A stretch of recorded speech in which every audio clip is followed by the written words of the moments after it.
ازيكم عاملين ايه؟ تعالوا بقى شوفوا يومنا النهارده وفطارنا النهارده عامل ازاي. طبعا اللي متابعني كويس وعارفني عارف ان انا لسه طبعا مدامه الاضاءه كده، ويعني شايفين الاضاءه عامله ازاي، هيقول بس انا كده اكيد لسه ما روحتش، فانا فعلا لسه ما روحتش بيتي. فان شاء الله قربت خلاص اصور لكم في الشقه وكده، بس لما اروح باذن الله. فانا كنت كسلانه والله اعمل اي فيديوهات، فمرات اخويا شجعتني وقالت لي لا تعالي صوري. قلت لها ما انا ما صورتش الاكل من اوله، وقالت لي لا بس تعالي نعمل فيديو كده خفيف صغير ومنه اسلم بيه عليكم واقول لكم ده فطرنا النهارده. احنا كنا عاملين سمك. طبعا عاملاه مرات اخويا لانها في السمك نفسها تحفه في السمك، والتتبيله بتاعتها خطيره خطيره خطيره.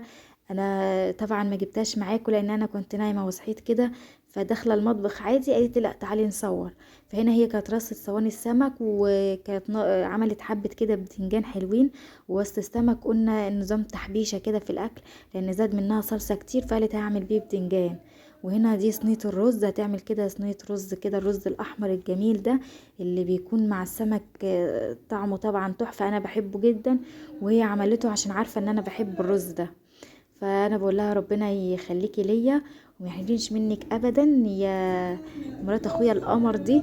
يا رب ربنا يكرم كل حد بمرات اخ زي مرات اخويا. فشايفين كده الاكل معانا، وهي بقى بتحط التوابل على الرز كده وبتظبطه، وهناخده وندخله بقى الفرن، هتشوفوه معانا هيبقى عامل ازاي جوه الفرن. هنا لازم الزيت على الرز عشان يديه لمعه وشكل حلو. هنا بقى طلعنا اهو الصواني بره كده وحطيناها في الفرن، هتستوي معانا وهيبقى شكلها جميل. هنا الفرن ده بياخد طبعا اكتر من فرن البوتاجاز. البوتاجاز طبعا الفرن بتاعه صغير هيطيب لك بقى صينيه، لو كبر شويه صينيتين، لكن ده اخد معانا الصواني كلها. هنا بقى انا تعبت بقى وعملت ايه، عملت السلطه. قلت لها انت تعبتي اقعدي جنب الفرن سوي الاكل وانا بقى هعمل حبه السلطه الحلوين دول. هنا خلاص بقى الاكل استوى وطلعناه من الفرن زي ما انتم شايفين كده، الشكل تحفة والطعم كان حاجة. بصوا احنا اكلنا لما ما كناش قادرين نقوم من على الطبلية والله. عملنا بقى سلطة وغسلنا جرجير وفول اخضر زي ما انتم شايفين كده، الفول الاخضر اهو. انا بقى بعد الفطار واكلة السمك الجامدة دياتي، بعدها بقى كده بشوية بعد ما صلينا التراويح وقعدنا كده، كانت عاملة هي حبة جلاش. بصوا تحفة كده، حاشية حبة بالبسبوسة وحاشية حبة بالقشطة الكدابة.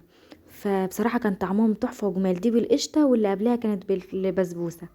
بعد كده بقى السحور، عملنا بقى سحور خفيف عشان أكلة السمك كانت بقى كانت كاتمة معانا، فما كناش هنقدر يعني ناكل قوي في السحور.